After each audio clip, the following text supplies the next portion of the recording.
cuenta de un judío ortodoxo que tenía una familia y él era muy rígido. Esto causó la rebeldía de su hija adolescente, que se fue de la casa, huyó. Y claro, toda la familia quedó triste. Al cabo de 5 años, la chica volvió. Y el papá estaba en la ducha cuando ella entró. Así que solo oyó unas voces. Y después que salió de la ducha, le preguntó a la esposa de qué se trataba. Y la esposa, toda alborozada, dijo: nuestra hija ha vuelto. Y él se puso rígido. Después de vestirse salió y no saludó a la hija. Simplemente le preguntó: hija, ¿dónde has ido? Y ella dijo: a Nueva York. Ajá. ¿Y qué has hecho en estos 5 años que te has desaparecido? Y ella dijo: soy prostituta. Entonces él, claro, reaccionó como: fuera. Y la echó. Ella empezó a salir y en el transcurso de su salida, a la mamá le dijo: pero ¿cómo has hecho eso? Has botado a nuestra hija, se va a ir otro tiempo, quién sabe cuándo la volvamos a ver. Además, ¿has visto el Ferrari que ha traído para regalarte? Dijo: ¿cuál? Y mostró. ¿Y has visto la moto ninja que le ha traído a su hermano de regalo? ¿Y has visto el abrigo de mink que ha traído para mí? ¿Y no dices nada de eso? Dijo el hombre: que vuelva, que venga. Entonces corrieron a llamarla y le volvió a hablar: hija, ¿qué me has dicho que eres? Prostituta, dijo ella, ya envalentonada, ¿no? Y él dijo: no hay problema, yo te entendí protestante.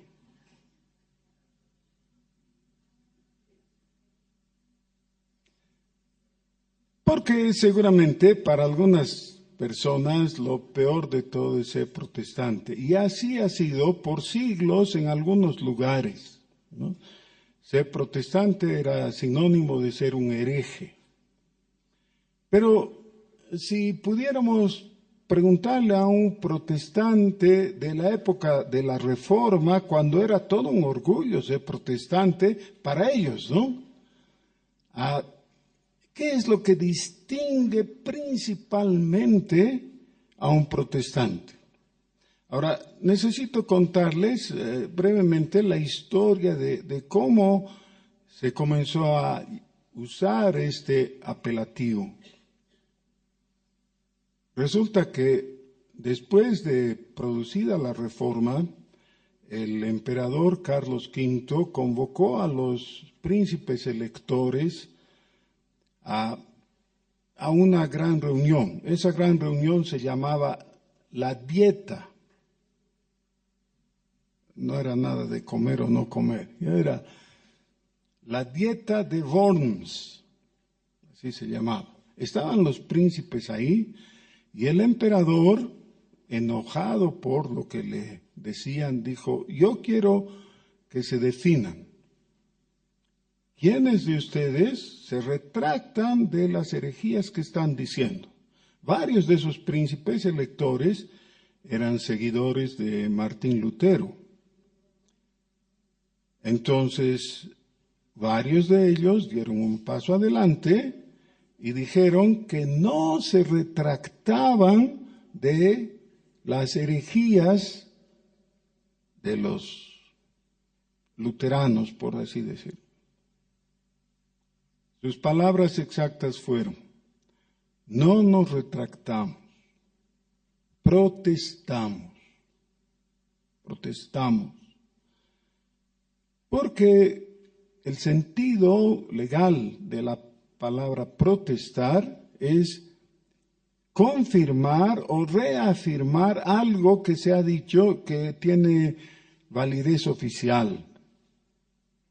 Por eso, por ejemplo, hasta ahora se usa que un cheque rebotado en una entidad bancaria se lo protesta, ¿no?, ante un notario. Quiere decir, se da validez formal que ese documento es falso porque ha girado una cierta cantidad de dinero, pero no tiene esos fondos.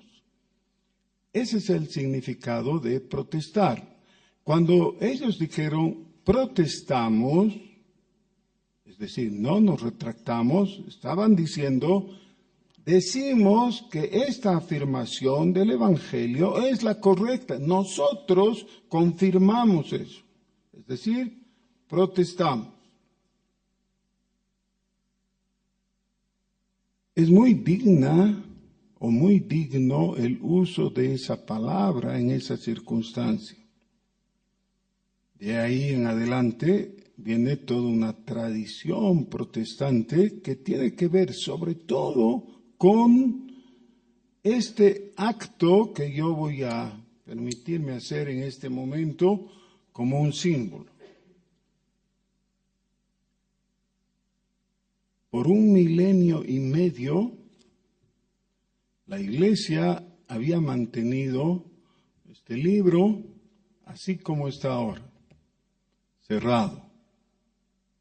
El pueblo no tenía acceso a la Biblia.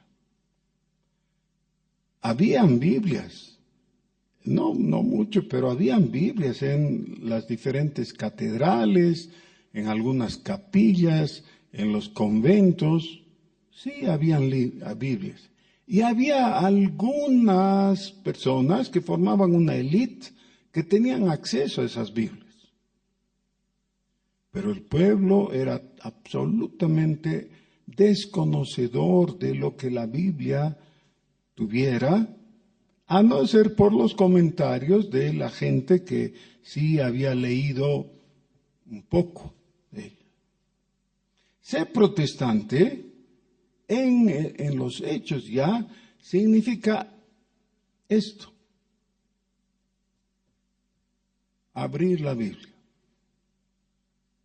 y leer. ¿Qué dice?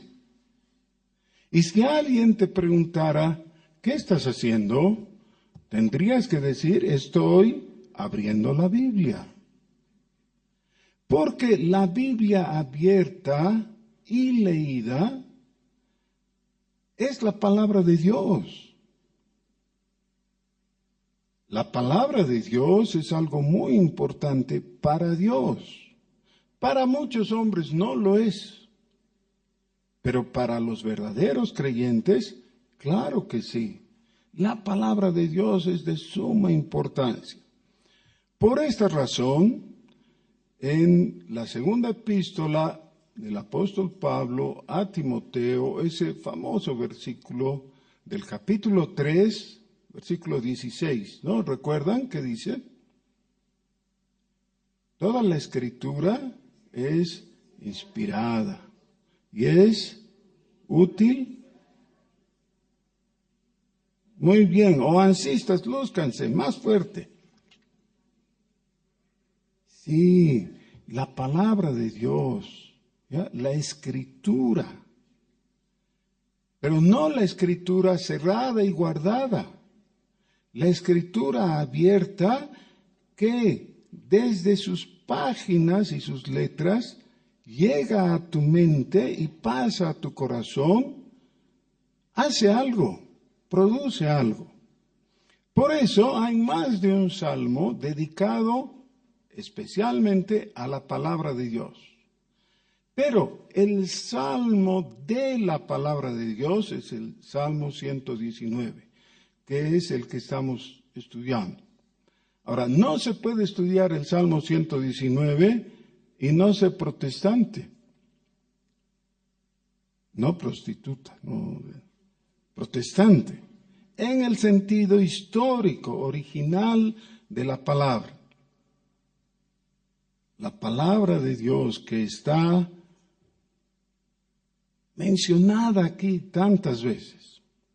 Ahora, les quiero aclarar, el término palabra aparece en los versículos que les he dicho.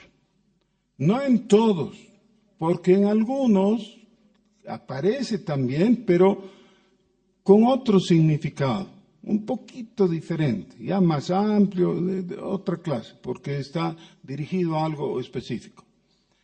También hay el término en plural, o sea, palabras. Eso no lo estamos tomando. Y ahí necesito hacer una aclaración. Algunas personas piensan que en el griego los términos logos y rema significan cosas diferentes. Y no es cierto. Eso viene desde que un pastor coreano llamado Paul Yonggi Cho sacó un libro que se llama La Cuarta Dimensión, y ahí enseñó que hay diferencia entre logos y rema. No es verdad, es una equivocación. ¿Ya? Entonces, esta distinción que estamos haciendo entre palabra y palabras no está basado en eso, en esa confusión de ese pastor coreano. Simplemente que cuando se usa en plural, cada palabra tiene un objetivo específico que ahora no vamos a atender, sino que cuando se usa el término palabra en singular, eso contiene el sentido de lo que les he hablado, el hecho de abrir la Biblia y encontrar lo que Dios nos está diciendo. Esa es la palabra de Dios, ¿ya? Para ponerlo en términos sencillos, yo sé que algunos quisieran algo más exquisito, pero no, ese es el significado fundamental. Ok, muy bien. Ahora, Roxanita es la primera, te ruego que te pongas de pie y a voz en cuello, como si estuvieras en una manifestación pública, te hagas oír hasta el fondo, ¿ya? Muy fuerte. ¿Con qué limpiará el joven su camino? Con guardar tu palabra. Y ahora, Gabriel, te cambio el versículo al 67. Antes que fuera yo humillado, descarriado andaba. Mas ahora guardo tu palabra. Ya. ¿Por qué he escogido para continuar con el versículo 9? Porque en ambos el concepto de palabra está unido al verbo guardar. ¿Eh? Guardar la palabra. Hay algunas palabras de algunas personas que llegan a ser tan conocidas que son el símbolo de ese personaje. Por ejemplo, cuando yo estaba en colegio, teníamos un profesor de historia. Claro, estoy pensando cuando era niño, ¿no? Y el profesor de historia nos contaba episodios de la historia nacional. Y nos hacía vibrar, ¿no? Con sus relatos. Y cuando nos contó del acto heroico de Eduardo Avaroa, ¿no? Y cómo se enfrentó con el ejército chileno y resistió a la orden de rendición, él dijo algo, ¿no? ¿Qué dijo?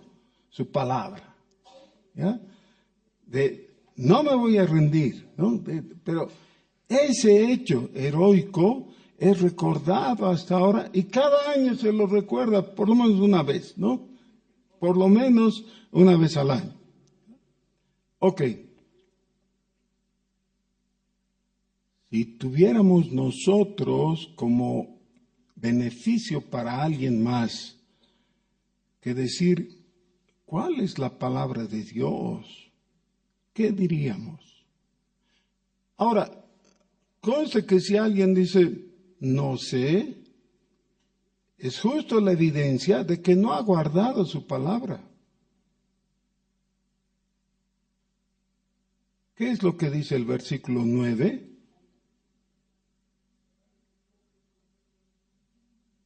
Sí, con guardar tu palabra. Y el versículo 67, ahora guardo tu palabra. ¿Ya? En diferencia a lo que ha ocurrido hasta hace poco con esa falla de no haber guardado su palabra. Ok, vamos al aspecto práctico. Si alguien viniera y nos dice, pero a ver, ¿por qué? ¿Por qué hay que guardar la palabra de Dios? Al fin, la palabra de Dios, la Biblia, es un libro tan antiguo. Se ha comenzado a escribir por lo menos 1500 años antes de de Jesús, 1500 años antes, hasta nuestros días, ya tiene 3500 años de antigüedad, lo más antiguo de la Biblia. ¿Por qué habríamos de guardar esa palabra? Ok, gracias. Versículo 17. Ahora sí, por favor, ¿a quién le ha tocado? Versículo 17. Haz bien a tu siervo, que viva, y guarde tu palabra. Hay una razón específica muy importante que todos debiéramos apreciar. Versículo 107. Afligido estoy en gran manera. Vivifícame, oh Jehová, conforme a tu palabra. Versículo 25. Abatida hasta el polvo está mi alma. Vivifícame según tu palabra. Muy bien. Y el versículo 154. Defiende mi causa, y redímeme. Vivifícame con tu palabra. 3 veces el mismo concepto. Vivifícame según tu palabra o vivifícame con tu palabra. En el 25 dice, vivifícame según tu palabra. En el 107, vivifícame conforme a tu palabra. Y en el 154, vivifícame con tu palabra. ¿Cuál es el efecto de la palabra de Dios en el lector atento en su lectura? ¿Cuál es el efecto? Vida. Vida. Si una persona lee con atención y con buena voluntad la palabra de Dios, el resultado es que la vida de Dios va a llegar a él. La palabra de Dios, hasta ahora la hemos enfocado simplemente como la Escritura, la Biblia. Pero Chelita tenía razón en su observación. Esta es la palabra escrita de Dios, pero también tenemos la palabra viva de Dios, que es Jesucristo. Ahora, nosotros en nuestro afán de entender podemos simplemente desconectar y pensar la palabra viva, Jesucristo, la palabra escrita, la Biblia, y vemos como dos cosas diferentes. Pero no es así. La palabra viva surge de la Escritura. ¿Cómo es que llegamos a conocer a Jesucristo realmente?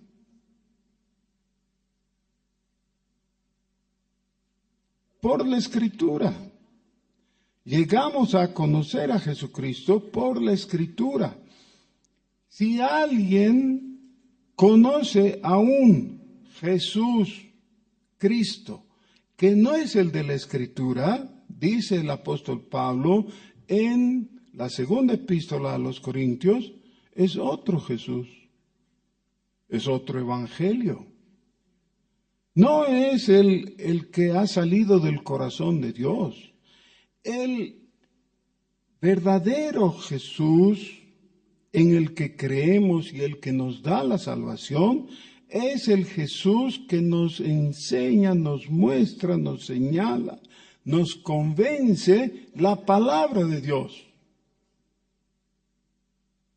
De otra manera, tendríamos un Jesús creado por nuestra imaginación. En el folclore latinoamericano hay el uso de eso. Por ejemplo, los mexicanos utilizan en el brindis, cuando tienen una bebida, toman esa bebida y dicen, hasta verte Cristo mío, que es medio blasfemo, ¿no? Pero ¿qué es lo que ven? No es que ven algo, ven el fondo del vaso. ¿Ya? Bueno, y si ahí les preguntas a uno de ellos, ¿y qué significa eso? No, dice que solamente no estoy desperdiciando nada del licor, estoy tomando todo. ¿Eso qué tiene que ver? Es un mal uso del término Cristo. Ese no es el Cristo de la Biblia. El Cristo de la Biblia es la persona de Jesús, el Nazareno. La persona que caminó por esta tierra, ahí en la Palestina, en Galilea, esa persona real que anduvo haciendo bienes, ese es el Cristo. Y nunca lo vamos a conocer sino por la Escritura. Entonces, ¿cómo nos vivifica la Escritura, la Biblia, la palabra? ¿Cómo? Revelándonos a Jesucristo. Esto tiene un grado más de importancia todavía, porque la lectura de la Biblia, no en forma mágica, sino en forma sobrenatural, tiene un efecto sanador en nosotros. Cuando la persona, con buena voluntad, abre la Escritura y la lee, Dios, en su bondad, produce fe. Por eso, Romanos capítulo 10 establece que la fe viene por el oír la palabra de Dios. Viene por prestarle atención. Miren, en Apocalipsis capítulo 1 dice, bienaventurado el que lee, uno, ¿no? Singular, el que lee, y los que oyen, plural, porque en ese tiempo no todos tenían la Biblia, más bien solamente unos cuantos. Había una Biblia que parece entonces era principalmente el Antiguo Testamento en la sinagoga. Eso es todo lo que tenían. Si querían oír la Escritura, tenían que ir a la sinagoga o a la iglesia cristiana local. Ahí había una copia, a veces un fragmento de la Biblia. Pero eso era lo único que podían acceder. Entonces, la gente que tenía sed espiritual tenía que esperar al fin de semana, ir a la congregación, ya sea a la sinagoga judía o a la congregación cristiana, y alguien iba a leer. Y lo más a lo que podían aspirar era oír. Bienaventurado el que lee y los que oyen las palabras de esta profecía, dice en el caso de Apocalipsis. Si hay algo hermoso es ver ese cuadro familiar, todos reunidos, y el papá con la Biblia abierta, leyendo para su familia. Y todos escuchando qué dice la palabra. Nosotros tenemos ventajas. Tenemos un montón de Biblias en nuestras casas, ¿no es cierto? Solo Giselita va a vender una Biblia. Tenemos Biblias, tenemos en varias versiones y varios tamaños y todo eso. Hasta ahí todavía no sirve. Es cuando la lees. Y si hemos leído con la atención debida, eso se va a reflejar más tarde, porque si después de unos minutos te encuentras con alguien y le dices, ¿leíste tu Biblia hoy? Y te dice, creo que sí. ¿Y qué leíste? La Biblia. Sí, pero ¿qué? ¿Qué pasaje? ¿Qué historia? ¿Qué relato? ¿Qué? Ya me olvidé. Y no me estoy burlando, ni estoy inventando algo. He conversado con personas así. ¿Qué leíste hoy? Están en blanco. ¿Saben qué? Eso es gravísimo. El Señor Jesús cuenta la parábola del sembrador. Dice que parte de la semilla cayó junto al camino, era tierra dura, no penetró. Vinieron las aves y se comieron la semilla. Esa es exactamente esa persona. ¿Leíste tu Biblia? Claro. ¿Y qué leíste? No sabe. ¿Por qué no sabe? Porque hay un interesado, que es el diablo, en llevarse la palabra. Si no está en tu memoria, no está en tu corazón. No creas que es algo mágico. Tiene que estar en tu memoria. ¿Leíste la Biblia? Si puedes decir, sí, leí, y dice tal y tal cosa. Bueno, está bien, por lo menos está en tu memoria. Ahora, claro, tienes que guardarla en tu corazón y tienes que obedecerla, sí. Pero, por lo menos tienes que guardarla porque eso depende de tu voluntad. ¿Qué es lo que hemos leído en el versículo 17?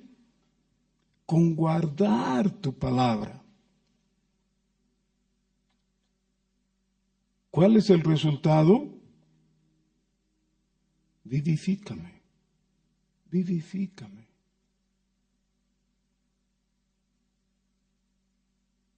Hay otro verbo que es utilizado por el salmista en su pedido a Dios. Versículo 28. Se deshace mi alma de ansiedad. Susténtame según tu palabra. Muy bien. Y ahora el 116. Susténtame conforme a tu palabra, y viviré. Y no quede yo avergonzado de mi esperanza. Por segunda vez, el salmista está pidiendo ser sustentado. El sustento es algo fundamental, ¿no es cierto? Especialmente eso se puede ver en situaciones de carestía. Cuando la gente no tiene más, va a la cena o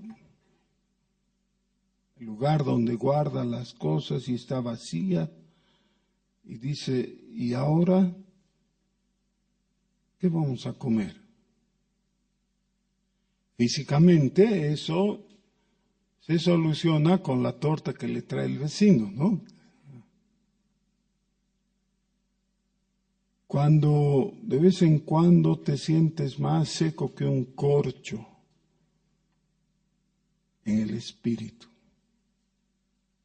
y te das cuenta que tus reservas se han agotado y necesitas sustento. Mira qué bien te traduce el salmista.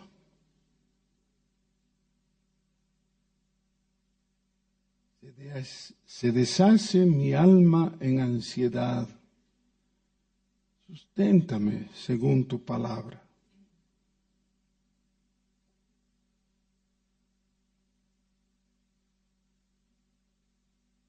En el 116. Susténtame conforme a tu palabra y viviré.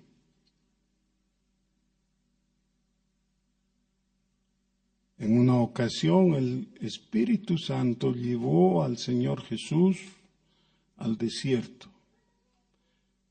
Algunos expertos piensan que es el lugar más inhóspito de la tierra, el lugar horrible. Todavía la tradición señala un lugar que de día las rocas se calientan, que es imposible asentar el pie, y de noche hace tanto frío que se rompen esas mismas rocas. Es abominable. Se le llama el Valle de la Tentación. Ahí estuvo Jesús, en las condiciones externas más deplorables. No había comido. Y entonces aparece el enemigo y le dice, pero no hay problema.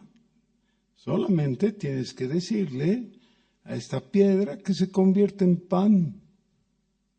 Y listo, asunto arreglado. Pero el Señor Jesús conocía la palabra.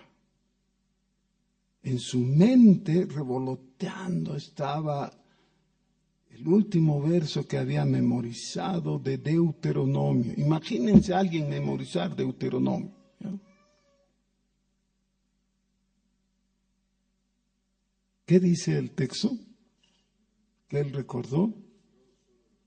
No solo de pan físico. O sea, tú me dices que convierta la piedra en pan, pero el pan no va a solucionar el asunto. Necesito la palabra. La palabra trae vida. Hermanos, no importa si alguien nos dice prostituta, o si queremos establecer que somos protestante, por el chiste inicial, no se preocupen. No, si no buscas con ahínco la palabra de Dios y la guardas en tu mente y la conservas en tu corazón y la saboreas y todo lo demás que viene con este salmo, si no buscas nutrirte, si no ruegas para que Dios te sustente con la palabra, es decir, que es Jesucristo mismo que llega a tu vida, te vas a morir. Te vas a morir. Porque eso dice, susténtame con tu palabra y viviré. ¿Qué es lo contrario? Moriré. No vas a morir, vas a vivir, pero tienes que buscar donde se debe, en Jesucristo, en la palabra. Tienes que aferrarte a ella. ¿Vamos a hacerlo? Pongámonos de pie, por favor. Señor nuestro, líbranos de tener una relación superficial, formal, simplemente con tu palabra. Señor, que el anhelo y la práctica diaria sea ir a tu palabra y ser sustentados, ser vivificados, ser sanados. Señor, si Jesús mismo necesitó tu palabra, ¿cuánto más nosotros? Danos tu palabra poderosamente.